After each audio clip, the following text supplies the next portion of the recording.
Heading है radius of convergence of power series. तो जहाँ तक मतलब उसी के आगे से शुरुआत कर रहे हैं। इसका मतलब पहले समझ लेते हैं। Radius of convergence of power series, जैसे अगर कोई पावर सीरीज दी गई है summation A N Z to the power n, यानी ये लिखा गया है a zero z to the power zero plus a one z to the power one plus a two z to the power two plus so on plus a n z to the power n plus up to so on। ये एक series दी गई है। इस series के पास दो ही nature हो सकते हैं, या तो ये सीरीज कन्वर्जेंट हो सकती है या तो ये सीरीज डाइवर्जेंट हो सकती है। ठीक, इन नेचर के आधार पर इस बात को डिफाइन किया जा रहा है रेडियस ऑफ कन्वर्जेंस क्या होता है। जैसे एक सीरीज दी गई है, अगर हम थोड़ी देर के लिए कहें कि ये सीरीज पर्टिकुलर किसी एक एरिया के अंदर में जितने भी पॉइंट हैं उन सारे पॉइंट पर ये सीरीज कन्वर्जेंसी का बिहेव दिखाती है, कन्वर्ज करती है। लेकिन इस एरिया के बाहर जैसे ही हम निकलते हैं तुरंत अगले ही पॉइंट पर ये सीरीज कैसी हो जाती है, डाइवर्जेंट हो जाती है। तो कहा जाता है कि ये जिस दायरे में कन्वर्ज कर रही है, इस दायरे के अंदर मौजूद हर पॉइंट पर ये सीरीज कन्वर्जेंट का नेचर दिखा रही है, यानी कन्वर्ज कर रही है। तो ऐसे केस में हम एक लार्ज सर्किल की कल्पना करते हैं और उस लार्ज सर्किल की जो रेडियस कैपिटल आर होती है, तो बात ये निकल के आती है कि उस लार्ज सर्किल के अंदर में जितने भी पॉइंट मौजूद हैं वहां पर सीरीज कन्वर्जेंट है। इसलिए इसी रेडियस को, यानी इस सर्किल की रेडियस को रेडियस ऑफ कन्वर्जेंस कहा जाता है। यानी कन्वर्जेंस की या थोड़ा सा उल्टा हो जाएगा इसका, कुछ ऐसा भी इसे समझा जा सकता है। जैसे एक जेल होती है, तो जेल के अंदर में जितने भी कैदी होते हैं वो सब जेल की बाउंड्री के अंदर में कहीं भी घूम सकते हैं, वहां तक वो रहेंगे, वो जेल में ही रहेंगे। लेकिन जैसे ही वो बाउंड्री के बाहर निकलते हैं, अगर वो बिना बेल के बाहर आए हुए हैं तो बाहर निकलते वो भागने की टेंडेंसी अख्तियार करते हैं। तो कहा जाता है यहाँ पर इनका नेचर कैसा हो गया है, डाइवर्जेंट। तो जब तक जेल के अंदर में है तब तक तो कन्वर्जेंट है, कहीं आ जा नहीं सकते, लेकिन बाहर निकलते ही कैसे हो गए, डाइवर्जेंट। तो इस जेल की चारदीवारी जो होती है, ये पूरा एरिया, ये जो रेडियस निकल के, ये इनके लिए रेडियस ऑफ कन्वर्जेंस कहलाता है। सेम नेचर पावर सीरीज का है। पावर सीरीज अगर किसी बहुत बड़ी सर्किल के अंदर में या छोटी सर्किल, जैसी भी सर्किल रहे, अगर पावर सीरीज किसी सर्किल के अंदर मौजूद हर एक पॉइंट पर कन्वर्ज कर रही है, लेकिन सर्किल के बाहर वाले मौजूद पॉइंट पर ये कैसी हो गई, डाइवर्जेंट, तो इसी सर्किल की जो रेडियस होती है कैपिटल आर, जिससे रिप्रेजेंट करते हैं, उसे हम radius of convergence of power series कहते हैं। शुरुआत करते हैं इसमें लिखने की। पूरे पावर सीरीज के चैप्टर में जो न्यूमेरिकल बनेंगे, चूंकि अब तो ऑप्शनल वाले किस्से आ गए हैं, तो ऑप्शनल के किस्से में इसका जो भी न्यूमेरिकल बनेगा वो यही बनेगा कि आपको रेडियस ऑफ कन्वर्जेंस निकालना होगा कि कौन सी रेडियस होगी जिस रेडियस पर दी गई पावर सीरीज कन्वर्ज करेगी। और एक नंबर वगैरह में इससे ऊपर क्वेश्चन इस एक्सरसाइज से और नहीं बन सकते हैं। हालांकि बनने को तो काफी बन सकते हैं, लेकिन जो यहाँ अपने यहाँ अवध यूनिवर्सिटी का ट्रेंड है, उस अवध यूनिवर्सिटी के ट्रेंड के आधार पर सिर्फ जो भी न्यूमेरिकल आएंगे रेडियस ऑफ कन्वर्जेंस निकालने के ही आएंगे। लिखना इसमें हम सबसे पहले एक पावर सीरीज को कंसीडर करके चलते हैं। और हमने कल भी बताया हुआ था कि जो पावर सीरीज हम कंसीडर करेंगे वो सबसे सिंपलेस्ट फॉर्म वाले ही कंसीडर करेंगे। दो फॉर्म था, पहला था summation A N Z to the power n, दूसरा था summation A N z minus a to the whole power n. इस हिस्से में देखा जाए तो यहाँ पर जो सेंटर है वो सेंटर है ओरिजिन जीरो, और यहाँ जो सेंटर है वो कौन है, स्मॉल है। लेकिन यहाँ जेड माइनस ए की जगह पर जीटा रख के हम इस फॉर्म को यहाँ पर कन्वर्ट कर सकते हैं, इसीलिए हम हर बार इसी को लेकर के चल रहे हैं।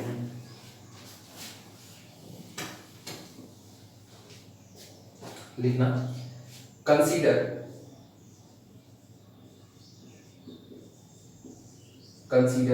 Summation A N Z to the power n. लिखना चाहो तो लिख लो, अदरवाइज ये अंडरस्टूड है कि ये जो सीरीज है वो n वेरी फ्रॉम 0 से इन्फिनिटी चल रही है। Consider the power series summation A N Z to the power N, और इसी को हम लिख दे रहे हैं summation u n of z. N आज भी वही है, 0 से लेकर के इन्फिनिटी तक। बाय द रूट टेस्ट, चूंकि हमें रेडियस ऑफ कन्वर्जेंस ही निकालनी है, तो हम ये चेक करेंगे कि हमारी सीरीज कहां पर कन्वर्जेंट होने का नेचर रखती है। Bye root test,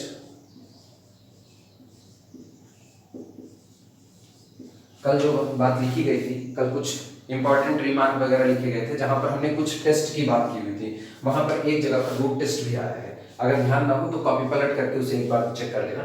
bye the root test this series summation un of z is convergent, root test से अगर कहा जाए तो ये सीरीज कन्वर्जेंट होती है, ठीक, इफ यदि लिमिट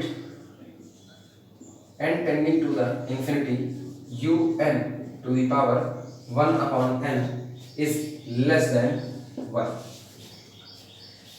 रूट टेस्ट में लेस देन 1 पर कन्वर्जेंट का नेचर आया था, ग्रेटर देन 1 पर डाइवर्जेंट का नेचर आया हुआ था, ठीक, और इक्वल टू 1 पर टेस्ट फेल हो गया था।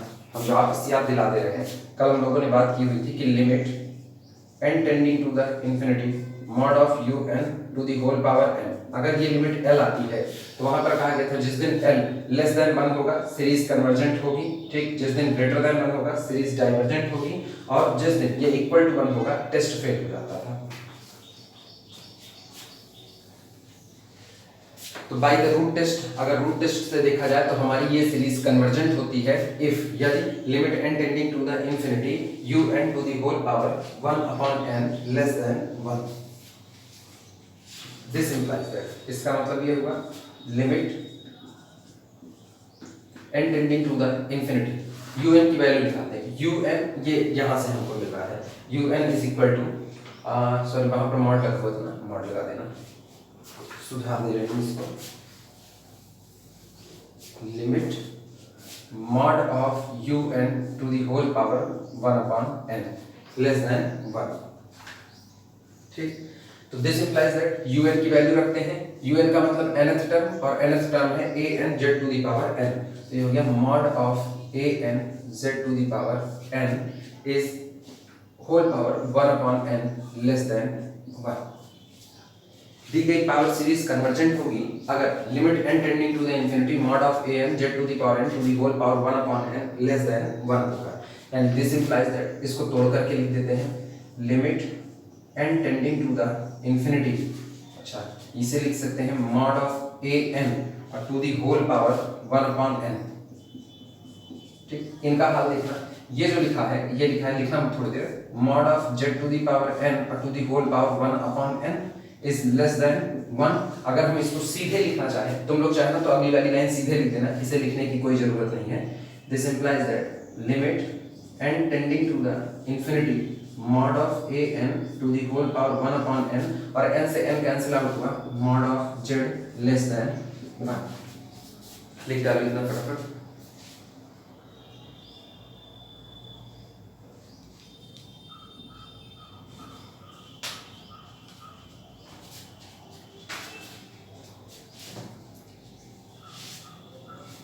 अब हम एक काम करते हैं, ये जो इतना हिस्सा हमको नजर आ रहा है, ये इतना हिस्सा, ठीक, इसकी हम एक वैल्यू अपनी मर्जी से 1 अपॉन कैपिटल R सेलेक्ट कर ले रहे हैं, क्योंकि कुछ भी इसकी लिमिट कुछ ना कुछ तो आएगी, जो लिमिट आएगी उस लिमिट को हम 1 अपॉन R मान ले रहे हैं। लिखना टेकिंग, इधर हम लिख दे रहे हैं टेकिंग इस हिस्से की बात, limit n tending to the infinity mod of an to the whole power 1 upon n is equal to 1 upon capital R। हम वापस बता रहे हैं, ये जो लिमिट आई है हम इसी की वैल्यू को, चूंकि लिमिट कुछ ना कुछ तो आएगी, कोई ना कोई नंबर आएगा, हम इस पूरी लिमिट को 1 अपॉन कैपिटल R मान करके चल रहे हैं। अच्छा, जब इसको 1 अपॉन कैपिटल R मान लेंगे तब सोचो ये कितना हो जाएगा, ये हो जाएगा 1 अपॉन कैपिटल R और इनटू मॉड z, यानी हमको मिल चुका है mod z upon R is less than 1। लिख देना इसी बात को, then mod z upon capital R less than small. ध्यान रखना, हमने शुरुआत कहां से की थी, हमने कहा ये दी गई series summation un of z convergent होगी अगर limit mod of un to whole power 1 upon n less than 1 होगा। इसको सॉल्व करते हुए हमको मिलता है कि समेशन un z की sorry summation un of z ये सीरीज कन्वर्जेंट होगी अगर mod z upon r less than कितना होगा 1। यानी हम इसी बात को फिर सुधार करके लिख सकते हैं, और अथवा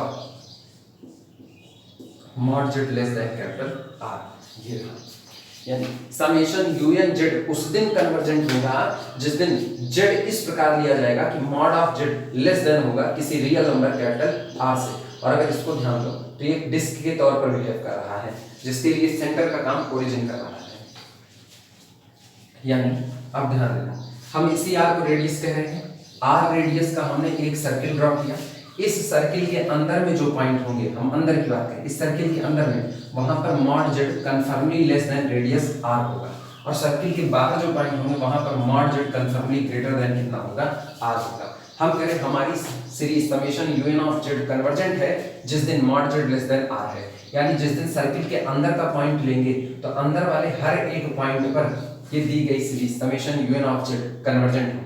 लेकिन डाइवर्जेंट के लिए बस यही लिमिट ग्रेटर देन 1 कर दो। लिमिट ग्रेटर देन 1 होते ही mod z upon R greater than कितना आएगा, 1, यानी कि डाइवर्जेंट हो जाएगा जिस दिन आप ये बाहर का पॉइंट ले रहे हो।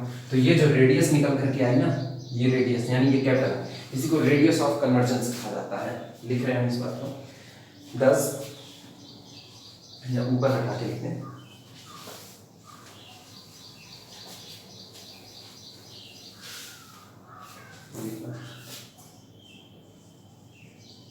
Thus, summation a n z to the power n, जहाँ n vary from 0 to infinity is CGT or DGT, is convergent or divergent।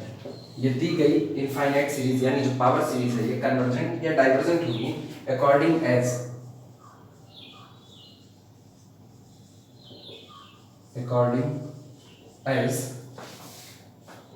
mod z less than capital R और mod z greater than capital R। जिस दिन mod z less than R होगा उस दिन convergent होगी, mod z greater than R होगा उस दिन डाइवर्जेंट होगी। R की बात कर लेते हैं। R कौन है? R ये रहा, यहाँ से हमको R की वैल्यू मिल जाएगी। यहाँ से अगर R निकालें तो इस पूरे को फ्लिप कर दो तो आगे लिख देना वेयर कैपिटल R,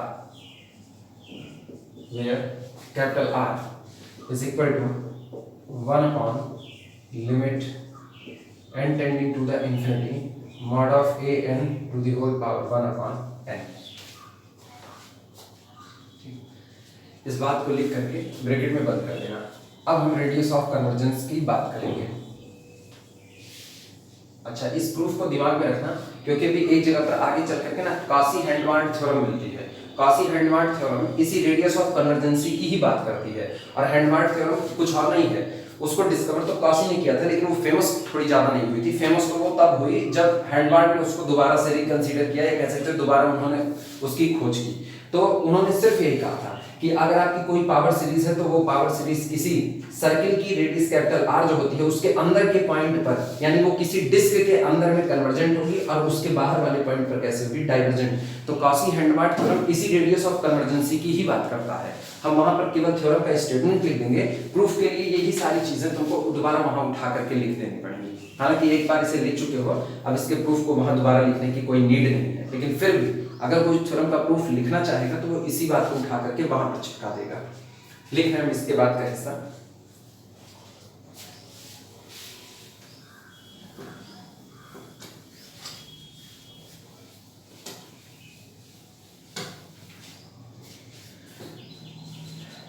लिखना so corresponding to every power series, इसलिए इतनी चर्चा के बाद सो करस्पॉन्डिंग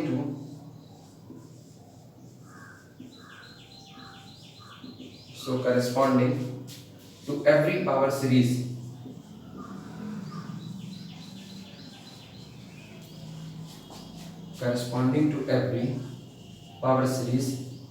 इसलिए आप चाहे जिस पावर सीरीज को कंसीडर करें, हर एक पावर सीरीज के रिस्पेक्ट में corresponding to every power series a n z to the power n vary from 0 to infinity ही है, देयर एग्जिस्ट, यहाँ पर मौजूद होगा। यानी आप कोई भी पावर सीरीज कंसीडर करें, हर पावर सीरीज के लिए आपके पास एक नंबर मौजूद होगा। There exist a non negative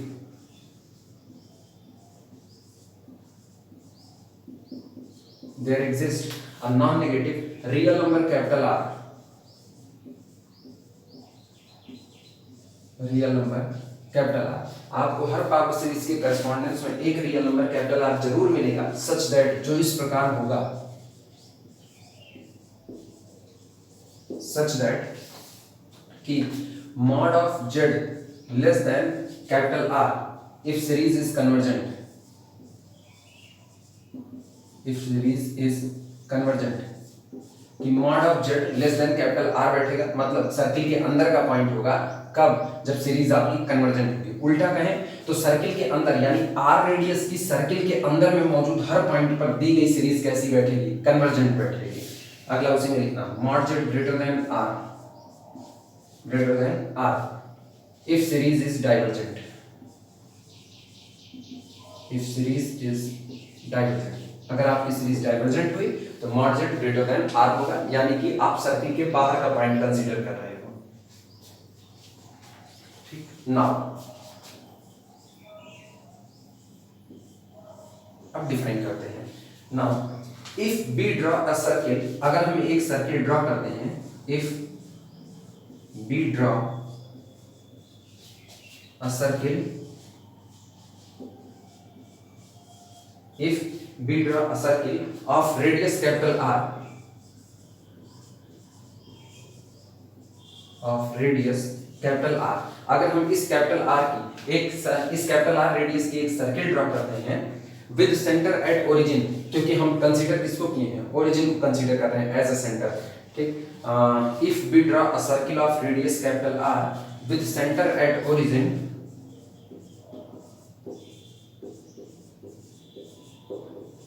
with center at origin, then dash, आगे लिख रहे हैं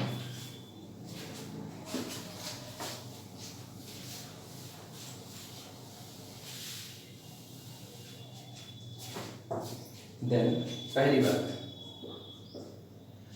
the power series summation A N Z की एन,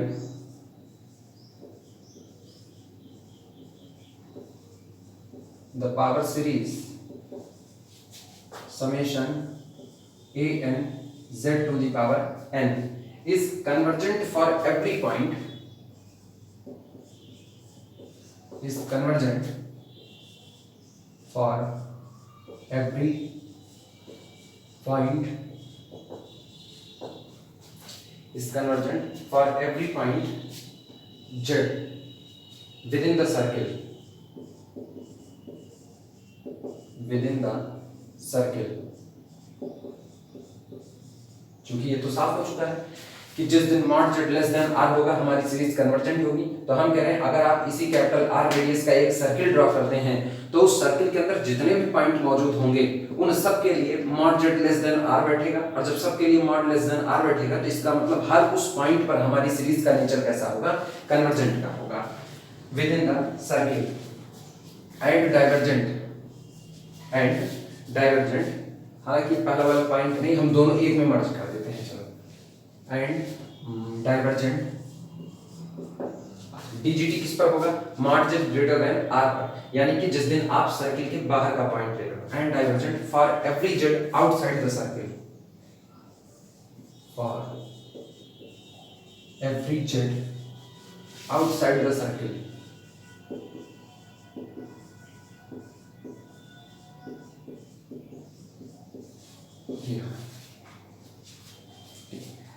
जो ये सर्किल बन रही है, जिस सर्किल के अंदर के हर पॉइंट पर सीरीज कन्वर्जेंट है, ये सर्किल ऑफ कन्वर्जेंस कहलाती है।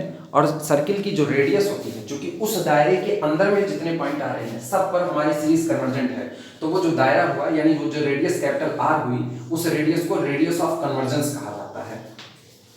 लिखना such circle is called, such circle is called, such circle is called circle of convergence, circle of convergence, circle of convergence के नीचे डबल अंडरलाइन कर लेना कि याद रहे यहीं पर इसे डिफाइन किया गया है। Such circle is called circle of convergence and its radius, और इस सर्किल की जो रेडियस होगी, its radius, capital R is called, capital R is called radius of convergence,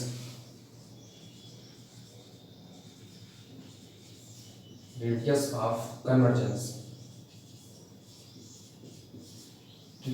radius of convergence के नीचे भी डबल अंडरलाइन कर देना। This radius is called the radius of convergence of the power series. Convergence of the power series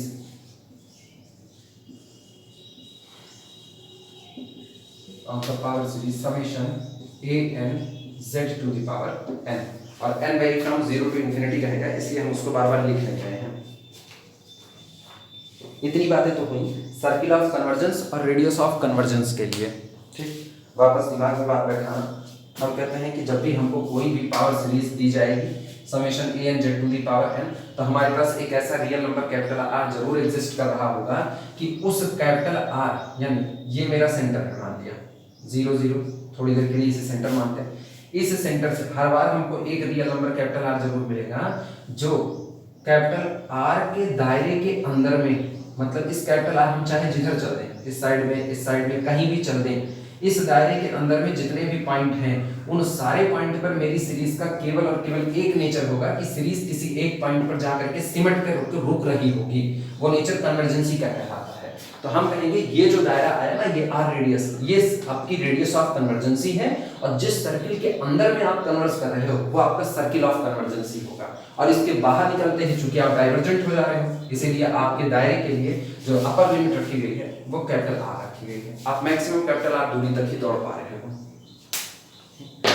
अच्छा, ये are एक number है, लेकिन आर के लिए चूंकि आर रियल नंबर है तो उसके लिए पॉसिबिलिटीज भी बनती हैं। हो सकता है कैपिटल आर 0 हो जाए खुद, ऐसा हो सकता है कि ये इनफाइनाइट चला जाए, टेंडिंग टू इन्फिनिटी। अच्छा, इसके टेंडिंग टू इन्फिनिटी जाते ही सोचो रेडियस कितनी बड़ी हो गई कि वो टेंडिंग टू इन्फिनिटी है, और हर अंदर वाले पॉइंट पर सीरीज कैसी है, कन्वर्जेंट हो चुकी है। तो ऐसे केस में कहा जाएगा कि पूरे के पूरे जेड प्लेन में आप कोई भी पॉइंट लोगे, हर पॉइंट पर आपकी सीरीज का नेचर कैसा होगा, कन्वर्जेंसी का नेचर होगा।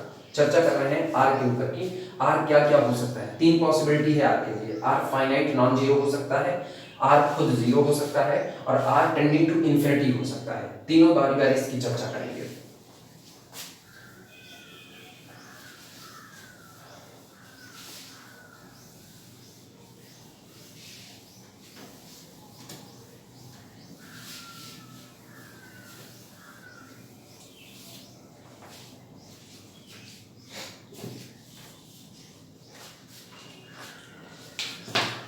हम लिखते हैं, उसके बाद तो वो लिखना। हम लिख रहे हैं possibilities of R, possibilities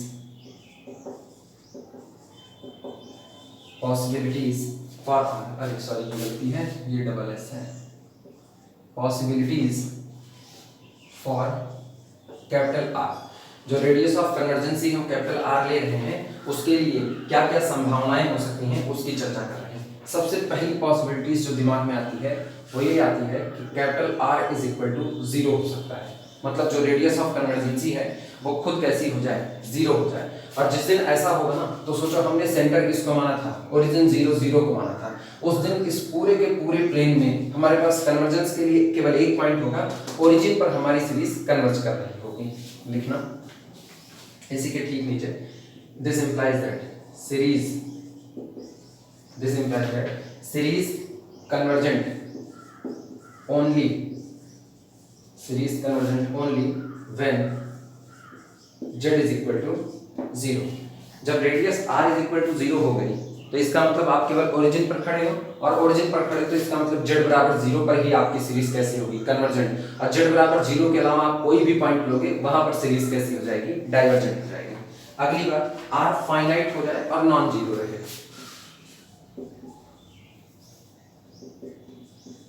r is equal to finite, अच्छा ये बात अंडरस्टूड है। r is equal to 0 यहाँ कंसीडर कर चुके हैं, तो यहाँ जो भी फाइनाइट नंबर ले रहे हैं वो कैसा होगा, नॉन जीरो नंबर ले रहे हैं। r is equal to finite, इसके हाल में देखना, this implies that series convergent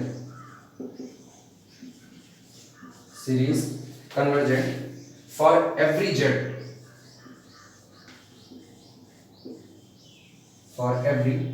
z within the circle and divergent within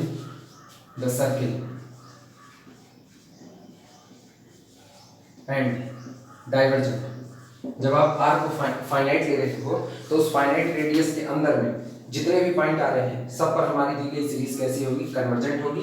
and divergent for every jet outside it, for every jet outside it, और इस circle के बाहर के जितने भी पॉइंट हैं उन पर सीरीज कैसे होगी, डाइवर्जेंट। आखिरी किस्सा r is equal to infinity पर, r is equal to infinity. सोचो r is equal to infinity, radius of convergency खुद कैसी हो गई, इन्फिनिटी। इसका मतलब आप बहुत लार्ज रेडियस ले रहे हो और उस रेडियस के अंदर में जितने भी पॉइंट आ रहे हैं उन सब पर सीरीज का नेचर कैसा होता है, कन्वर्जेंसी का नेचर रख रहा है। इसका मतलब पूरे के पूरे जेड प्लेन में हर एक जेड के लिए मेरी सीरीज कैसी हो जाएगी, कन्वर्जेंट। लिख देना आगे, implies that series is CGT, series is convergent for all z, z की वैल्यू कुछ भी ले ली जाए, r is equal to infinity होने पर सीरीज हमेशा कन्वर्जेंट बनी रहेगी।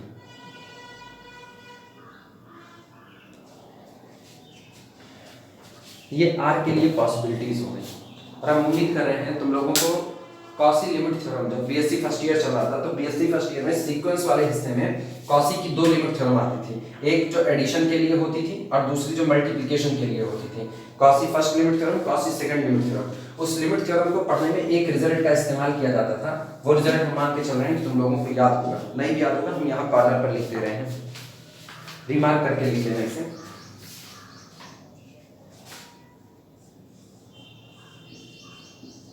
रिमार्क, अभी अभी हम लोगों ने कैपिटल आर की वैल्यू निकाली हुई है, ठीक, उसे लिख रहे हैं। पहला रिमार्क लिखना 1 upon capital R is equal to, हम लोगों ने निकाला है limit n tending to the infinity a n to the mod of a n to the whole power 1 upon n, mod of a n to the whole power 1 upon n। अगर Cauchy first limit theorem वाली बात याद हो तो Cauchy first limit theorem को proof करते वक्त जिस रिजल्ट का इस्तेमाल किया जाता था, ये कॉसी लिमिट थ्योरम का ही कह सकते हैं इसको सीधे, वो होता था limit n tending to the infinity un to the whole power 1 upon n is equal to, हम रियल का किस्सा लेके चल रहे हैं इसलिए हम इसमें मॉड वर्ड अभी नहीं लगा रहे हैं, un to the whole power 1 upon n is equal to, ये होता था limit n tending to the infinity un plus 1 यानी n plus 1th term upon nth term upon un।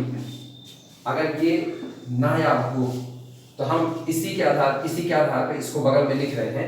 आज की तारीख में un की जगह पर कौन है, an है, तो इसको लिखा जा सकता है this is equal to limit n tending to the infinity, और जो कि मॉड लगा हुआ है इसलिए ये हो जाएगा mod of an plus 1 upon an। मतलब इस हिस्से की जो लिमिट आएगी वही लिमिट इसकी होती है। ये पहला रिमार्क लिख लेना।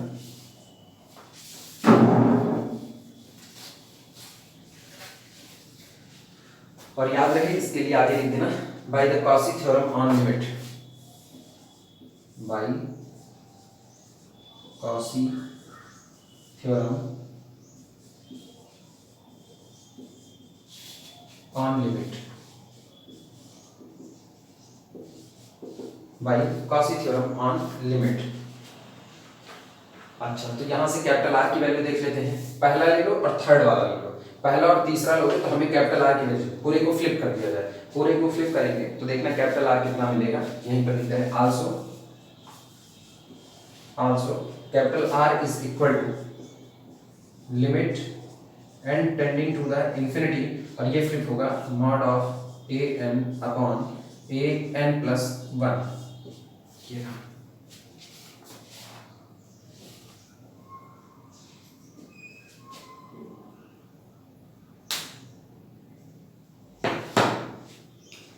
यहां पर अगर गौर करो तो हमने सिर्फ दो की चर्चा की है, पहला mod Z is equal to R की और दूसरा mod Z greater than R की। पहला जो हम लोगों ने किस्सा यहाँ पर देखा वो था कि जिस वक्त ये mod z less than capital are, मतलब अंदर के हिस्से में देखे थे सर्किल के, और mod Z greater than R बाहर के हिस्से में। याद हो तो हमने कहा था कि लिमिट फेल हो जाती है रूट टेस्ट में, लिमिट फेल होती है जिस दिन इक्वल टू 1 हो जाता है। इसका मतलब mod Z is equal to capital R पर हम कोई भी कंसीडर, यहाँ पर कुछ भी कंसीडर नहीं कर रहे, यानी mod Z is equal to R. जब आप सर्किल की परिधि के ऊपर ही बैठे होगे, सर्किल के सर्कमफ्रेंस पर आप बैठे होगे, उस वक्त आपका नेचर कुछ भी हो सकता है। सीरीज वहां कन्वर्ज भी की जा सकती है, डाइवर्ज भी हो सकती है, इसलिए वो इस टेस्ट में शामिल नहीं है। उसे हम अगले वाले रिमार्क में लिख दे रहे हैं। रिमार्क नंबर 2 कर देना इसी की बात।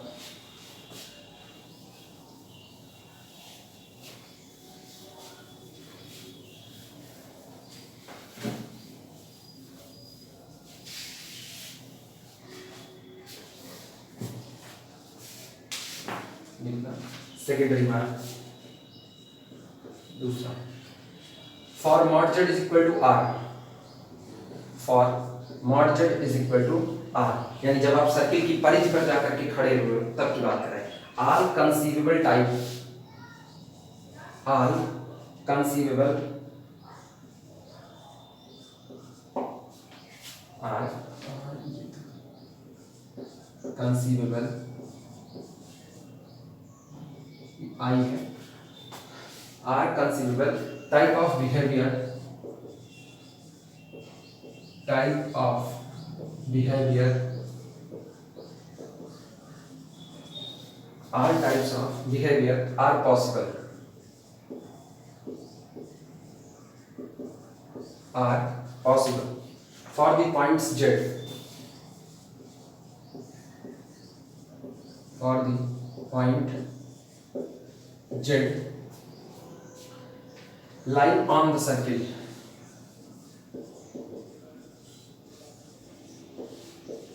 on the circle, mod Z is equal to R. Circle mod Z is equal to R के सर्कमफ्रेंस पर बैठे हुए किसी भी पॉइंट के लिए कोई भी बिहेवियर हो सकता है, वहां पर वो कन्वर्ज भी कर सकती है, डाइवर्ज भी कर सकती है, उसका इस टेस्ट से कोई रिलेशन नहीं है, क्योंकि root test limit equal to 1 पर फेल हो जाता है।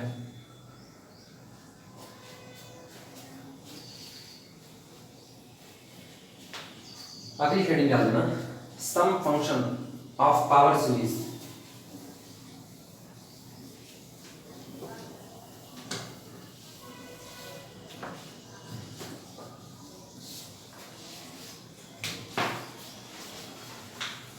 अगली हेडिंग है sum function,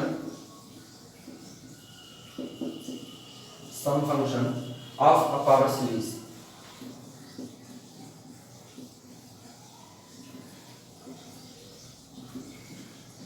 sum function of a power series. ये होता क्या है, बड़ा सिंपल सी बात है, इसके लिए ध्यान देना। जैसे हम सीरीज लेके चलते हैं summation A N Z to the power N, और जहां पर n वैरी करता है 0 से लेकर के इन्फिनिटी तक। इस सीरीज को अगर ओपन किया जाए तो ध्यान दें, ये सीरीज हमको मिलती है a0 z की 0 that is equal to 1 plus a1 z to the power 1 plus a2 z to the power 2 plus a3 z to the power 3 plus up to so on plus an z to the power n plus up to so on. ये series कुछ भी हो, ये बात तो तय है कि ये सीरीज डिपेंड किस पर कर रही है, z पर। z की पर्टिकुलर वैल्यूज के लिए इसके बिहेवियर भी अलग अलग आ रही हैं। तो ये जो पूरा का पूरा जोड़ बैठ रहा है, ये जो सम बैठ रहा है, अगर इसको देखा जाए तो ये केवल डिपेंड किस पर कर रहा है, z पर कर रहा है। आप z की वैल्यू को बदलते जाओ, ये सम या इस सम का नेचर, कन्वर्जेंसी या डाइवर्जेंसी का नेचर भी चेंज होता जाएगा। तो हम कह सकते हैं ये पूरी की पूरी सीरीज फंक्शन है किसका, z का, और इसीलिए कहा जाता है sum function of a power series. कुछ और नहीं, जो पावर सीरीज होती है वो आपकी z पर डिपेंड करती है, इसीलिए उसके जोड़ को आप फंक्शन बोलते हो किसका, z का। लिखना दिमाग में सिर्फ एक बात रखनी है कि पूरी की पूरी पावर सीरीज जुड़ रही है z के टर्म में। आप z की वैल्यू को चेंज करोगे, पावर सीरीज का सम चेंज हो जाएगा। वो कन्वर्जेंट होता है तो z के ऊपर डिपेंड करता है, डाइवर्जेंट है तो z के ऊपर डिपेंड करता है। यानी पूरी की पूरी पावर सीरीज खुद फंक्शन है किसका, z का। चूंकि आगे समेशन लगा हुआ है इसीलिए नाम देते हैं sum function of the power series.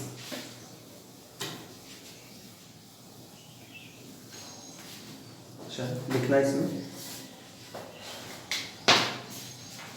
if f of z is equal to, if f of z is equal to summation A N Z to the power N, जहां पर N vary from 0 to infinity. यानी अगर आपकी power series function बन जाए इसका Z का, then F of Z, then F of Z is called sum function, is called sum function, is called some function of the power series,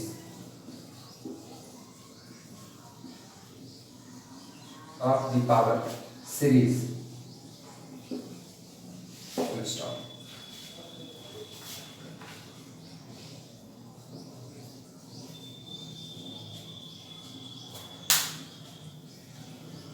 इसके बाद एक इंपॉर्टेंट थ्योरम चल रही है। इन थ्योरम्स का ज़्यादा इस्तेमाल न्यूमेरिकल को सॉल्व करने में होगा।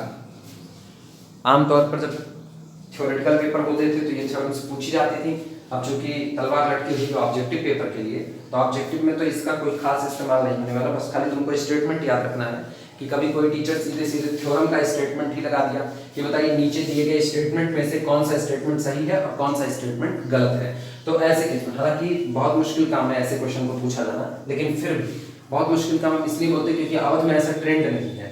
लेकिन अब पहली बार ऑब्जेक्टिव पेपर दे रहे हैं तो ऑब्जेक्टिव पेपर के हाल पर ये हो सकता है कि वो 3-4 थ्योरम का स्टेटमेंट लगा दें जिसमें से वो बीच बीच में गलतियां कर दें और कोई एक स्टेटमेंट सही सही लिखें। ऊपर कहते हैं नीचे दिए गए 4 स्टेटमेंट में सही स्टेटमेंट कौन सा है पहचानिए। तब तुमको थ्योरम का स्टेटमेंट बाकायदा याद होना चाहिए।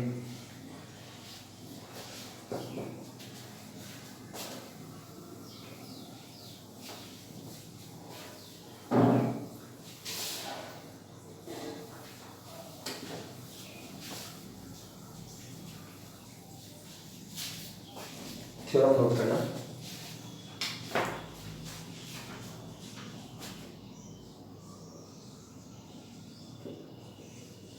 चलो लिखना है इसमें, if summation A N Z to the power N, और ये लिखो चाहे ना लिखो, ये मान करके चलना कन्वर्जेंसी डाइवर्जेंसी का बिहेवियर जो भी चेक हो रहा है वो केवल इनफाइनाइट सीरीज के लिए ही चेक हो रहा है। इसलिए n वैल्यू 0 टू इंफिनिटी होगी, जहां जरूरत पड़ेगी वहां पर लिखा जाएगा। If summation A N Z की n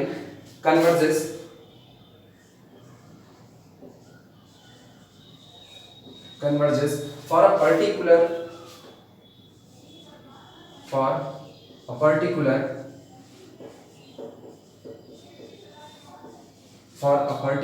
point z is equal to z0। ये कह रहे हैं कि आप ये मानिए कि आपकी जो सीरीज है summation A N Z to the power N वो किसी पर्टिकुलर पॉइंट z0 पर कन्वर्ज कर रही है या पर्टिकुलर पॉइंट z0 के लिए कन्वर्ज कर रही है, ठीक। Then it converges absolutely,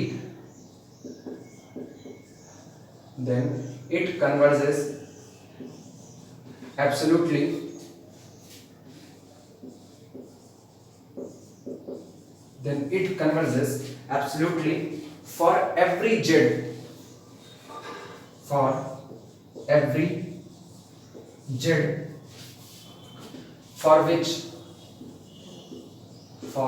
which mod z is less than mod of z0। समझो ये थ्योरम कह रहा है, ये थ्योरम कह रही है कि हमने आपको एक पावर सीरीज दे दी summation A N Z to the power N, और हमने आपको एक पॉइंट बता दिया, वो पॉइंट ये है, उस पॉइंट को हमने z0 नाम दे दिया। हम कहते हैं जैसे ही आप z की जगह पर z0 रखते हैं आपकी सीरीज पलट करके हो जाती है a n z0 to the power n, और हम आपको इसका नेचर बता रहे हैं कि z0 पर ये सीरीज कैसी है, कन्वर्जेंट है। तो आप तुरंत इस बात का निष्कर्ष निकाल सकते हैं, आप इस बात पर गारंटी दे सकते हैं कि भैया अब जितने भी पॉइंट वो होंगे जिनके लिए मॉड z लेस देन बैठेगा मॉड ऑफ z0 से, यानी कि absolute value of any point z less than बैठे एब्सोल्यूट वैल्यू ऑफ z0 के, तो हर उस पॉइंट पर ये जो सीरीज दी गई है ये summation A N Z to the power n ये कैसी होगी, एब्सोल्युटली कन्वर्जेंट करेगी। यानी बड़े मॉडुलस वाले पॉइंट के लिए अगर कन्वर्ज कर रही है तो छोटे मॉडुलस वाले जितने भी पॉइंट आ रहे हैं उन पर चेक करने की हमको कोई नीड नहीं है, सबके लिए ये सीरीज कैसी होगी, कन्वर्जेंट। एग्जांपल के तौर पर जैसे हमने कह दिया z0 इज इक्वल टू, हम ले रहे हैं इसको 3+4i, ऐसा हमने पॉइंट ले लिया और हम कह रहे हैं कि इस 3+4i पॉइंट पर यानी इस पॉइंट पर आपको दी गई कोई पावर सीरीज कन्वर्जेंट है तो तुरंत इसका मॉड निकाल लो। Mod of Z0 is equal to under root 3 त्रिका 9 4 चौक 16 और 16 9 25 यानी 5। मॉड ऑफ Z0 कितना आया 5। इसका मतलब हर वो पॉइंट जिसके लिए mod of Z is equal to 4 बैठेगा, जिसके लिए mod of Z is equal to 4 point something बैठेगा, जिसके लिए mod of Z is equal to 3 बैठे, mod of Z is equal to 3 point something बैठे, या इन शॉर्ट हम कहें ना 5 से कम मॉडुलस वाले जितने भी पॉइंट हैं उस हर एक पॉइंट पर आपको सोचना नहीं है आपकी सीरीज कैसी होगी, कन्वर्जेंट होगी या एब्सोल्युटली कन्वर्जेंट होगी। यही इस थ्योरम का मतलब है। और अगर किसी ने दिमाग चलाया तो उसको ये बात पता होनी चाहिए कि अब आप एक रेडियस के एक सर्किल के अंदर में बाउंड हो चुके हो। सोचो आप टॉप वैल्यू कहां तक चढ़ रहे हो 5 तक, तो इसका मतलब जिस दिन आप पीछे लौटने की कैटेगरी में आओगे सो ये हम मान के चलें यहां तक आप ये टॉप वैल्यू 5 है, इस मॉड्यूलस पर आपकी सीरीज Z0 पर कन्वर्ज कर रही है तो इससे कम पर भी कन्वर्ज करेगी। लेकिन ध्यान देना जिस दिन इस -5 से आगे बढ़ते हैं उस -5 से आगे जो भी होगा, चूंकि आप मॉड निकाल रहे हो, मॉड का मतलब आप पॉजिटिविटी देख रहे हो, तो इसका मतलब फिर वो सारे लोग 5 से बड़े हो जाएंगे तो इन पर आप गारंटी नहीं दे सकते। लेकिन 5 से छोटे मॉड्यूलस यानी ये अंदर वाला ये जो दायरा है इस दायरे में जितने पॉइंट होंगे उस हर पॉइंट पर हमारी सीरीज एब्सोल्युटली कन्वर्ज करेगी। तो सोचो आप एक सर्किल के अंदर में बाउंड हो गए कि नहीं, और इस सर्किल की जो रेडियस होगी वही रेडियस ऑफ कन्वर्जेंसी कहलाती है। शुरुआत करते हैं इस बार की।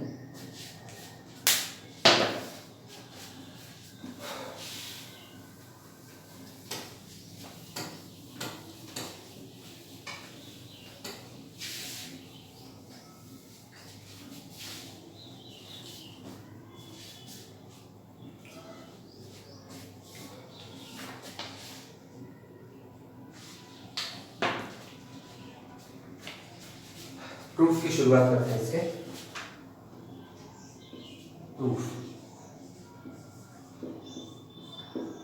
लिखना है इसमें, चूंकि इन्होंने दिया भी इसलिए हम मान के चल रहे हैं कि summation an z to the power n point Z0 पर कन्वर्जेंट है, ये पॉइंट Z0 पर कन्वर्ज कर रही है।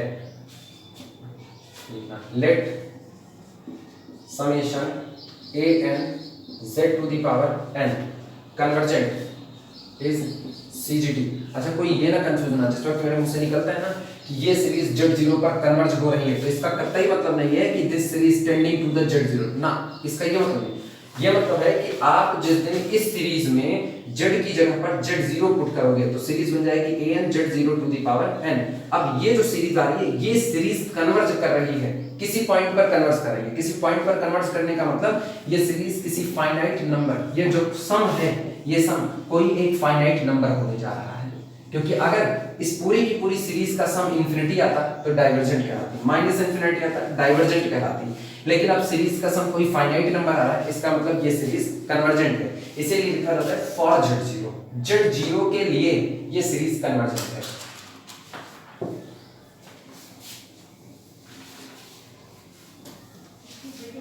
लिखना let an summation an z to the power n is CGT for z is equal to Z0, for z is equal to Z0। माना point z is equal to Z0 के लिए दी गई power series convergent है, ठीक। सो इसलिए चलो z की जगह पर Z0 रख दें। So power series summation an Z0 to the power n is convergent. ये सीरीज आपकी कन्वर्जेंट हो गई। कन्वर्जेंट हुई तो याद करो एक जगह पर कल जब पढ़ा रहे थे तो हमने एक नेसेसरी कंडीशन दिखाई हुई थी, वहां हमने कहा था कि अगर कोई सीरीज समेशन un कन्वर्जेंट होती है तो इसके लिए नेसेसरी कंडीशन ये थी कि इसका जो nth टर्म है वो टेंडिंग टू द जीरो हो रहा होगा, यानी limit n tending to the infinity nth term un is equal to 0, ये लिमिट 0 आना। This is the necessary condition for the convergency. इसका इस्तेमाल कर लेते हैं, क्योंकि हमारी सीरीज कन्वर्जेंट है इसलिए इस सीरीज का जो nth टर्म होगा वो टेंडिंग टू द 0 हो रहा है। लिखना इसको कॉन्सिक्वेंटली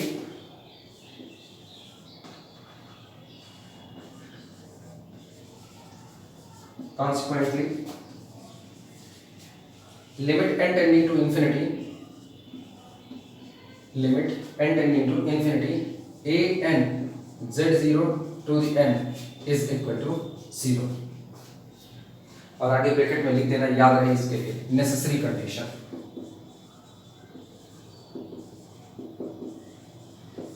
नेसेसरी कंडीशन।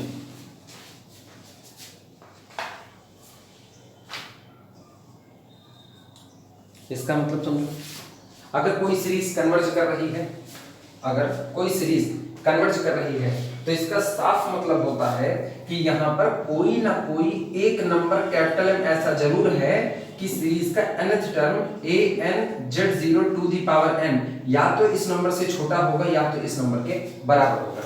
और सोचो, अगर ये mod of an(z0 to the n) यानी nth टर्म जो है वो बड़े से बड़े नंबर से भी बड़ा हो जाता, तो इसका मतलब हमको कोई भी ऐसा नंबर ना मिलता कि हम इसको उस नंबर से छोटा कर पाते। जब nth टर्म की टेंडेंसी है किसी बड़े से बड़े नंबर से भी बड़ा हो जाना, तो इसका मतलब सीरीज की टेंडेंसी क्या हो गई, इंफिनिटी की तरफ जाना, या माइनस इंफिनिटी, छोटे से छोटा होना तो माइनस इंफिनिटी की तरफ जाना। यानी अगर आप किसी सीरीज को कन्वर्जेंट बोल रहे हो, आप ये कह रहे हो कि वो सीरीज चलते चलते चलते चलते किसी एक पॉइंट पर रुक रही है, तो इसका मतलब ये है कि ये जो जोड़ बैठ रहा है, ये जोड़ दुनिया में कोई एक नंबर ऐसा जरूर होगा जिससे ये जोड़ छोटा बैठ रहा होगा, क्योंकि अगर ये जोड़ हर नंबर से बड़ा बैठ जाता तो ये पूरी की पूरी सीरीज डाइवर्जेंट नेचर पर आ जाती। इस बात को अप्लाई कर रहे हैं यहाँ पर।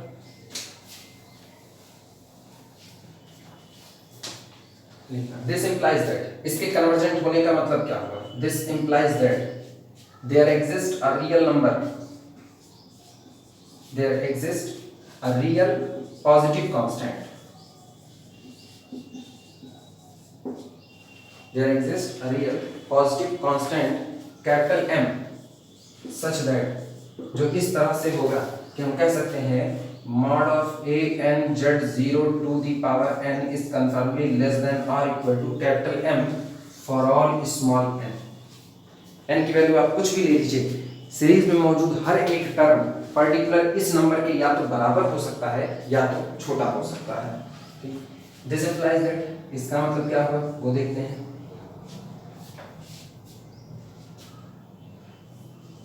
इन पर कर नहीं रहा होगा तो ये लिखा गया mod of z1 into z2, तोड़ के अलग अलग करें तो लिखा जाएगा mod of an into mod of z0 to the power n, यानी इसको हम लिख सकते हैं, this implies that mod of an into mod of z0 to the power n is less than or equal to capital M for all small n।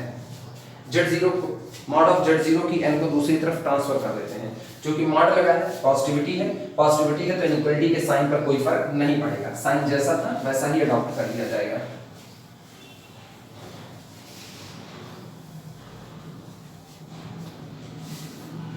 This implies that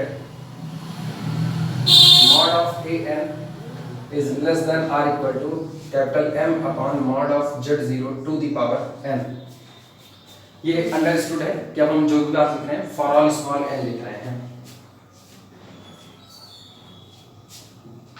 एक काम करो, क्योंकि हमको बिहेवियर देखना है समेशन an(z to the power n) का, हम ये कहना चाह रहे हैं कि अगर z0 के लिए सीरीज कन्वर्जेंट है तो हर उस पॉइंट के लिए कन्वर्जेंट होगी जिसका mod of z0 से कम बैठेगा। तो अब हम यहाँ पर z की एंट्री कराने वाले हैं, दोनों साइड में mod of z की पावर n से मल्टीप्लाई कर देते हैं, तो this implies that mod of an into mod of z to the power n less than or equal to capital M upon mod of z0 to the power n into mod of z to the power n। दोनों side में mod z की power n का multiply कर दीजिए, यानी हमारे पास हो गया, this implies that mod of, इनको एक साथ ले लो, an(z to the power n less than or equal to capital M को बाहर रखा, mod of z upon z0 to the whole power n।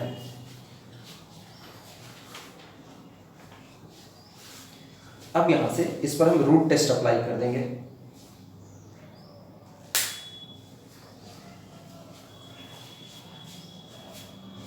यहां तक पहुंचना है, यानी अब हम दोनों साइड में सिग्मा अप्लाई करने वाले हैं, लेकिन सिग्मा अप्लाई करने से पहले इनका नेचर चेक कर लेते हैं। इनका नेचर सीजीटी या डीजीटी में कैसा कौन सा नेचर हो सकता है।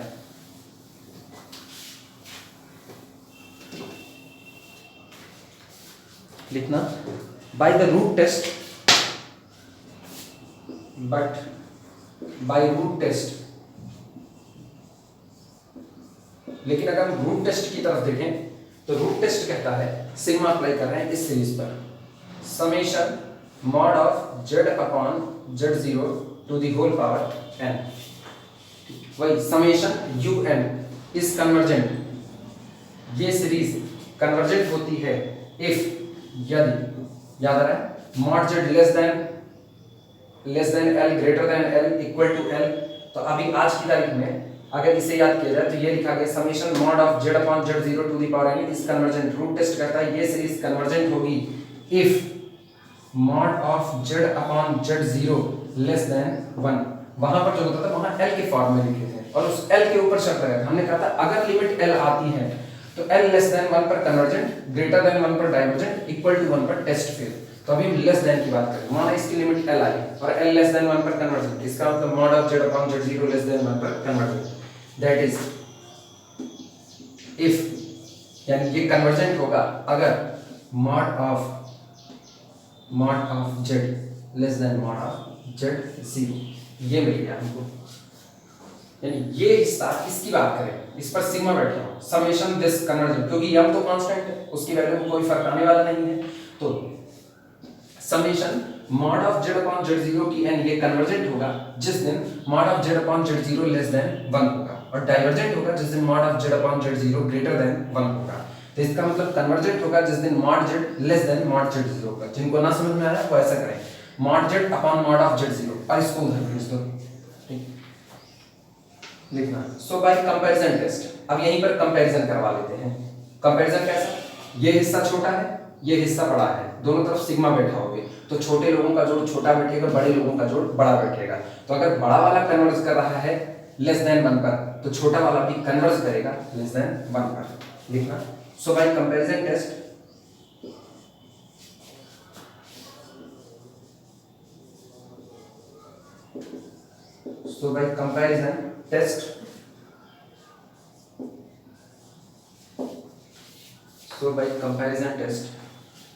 ये शायद गलत है, summation mod of A N Z to the power N is convergent for all Z, ये कन्वर्ज करेगा हर उस जेड के लिए, for all Z such that, जो इस प्रकार है कि mod of Z less than mod of Z zero, क्योंकि अब तो सारा दारोमदार केवल इसी पर आ चुका है। This series is convergent for all Z such that mod of Z less than बैठे mod of Z zero. Consequently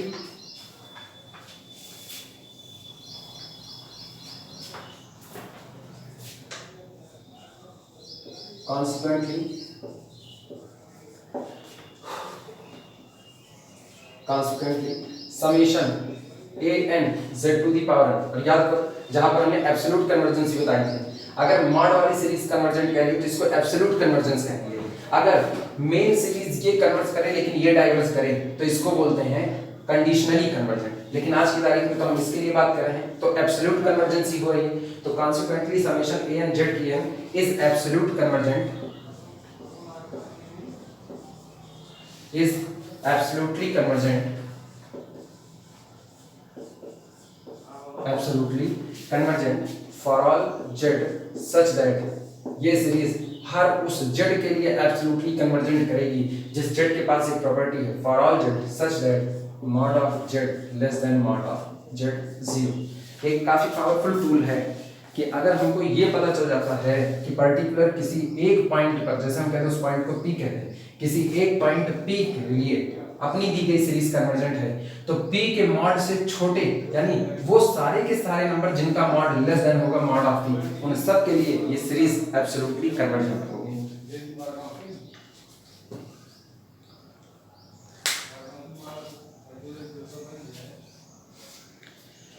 इसे लिख लेना फटाफट, थ्योरम यहीं पर ये प्रूफ हो चुकी है।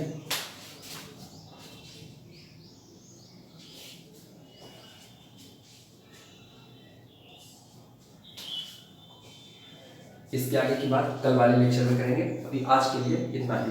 और एक बार जितने भी लोग इस काम को कंप्लीट कर लें वो लोग ग्रुप में ये बोलें कि उनका ये काम कंप्लीट हो चुका है और हमको लास्ट पेज की, जहां पर इसे खत्म कर रहे हो उस लास्ट पेज की हमको फोटो भी चाहिए। जिससे ये पता चले कि कौन सही सलामत काम कंप्लीट कर रहा है और कौन नहीं कंप्लीट कर रहा है। इसमें लापरवाही अगर करोगे तो नुकसान तुम्हारा है, मेरा कोई नुकसान नहीं है।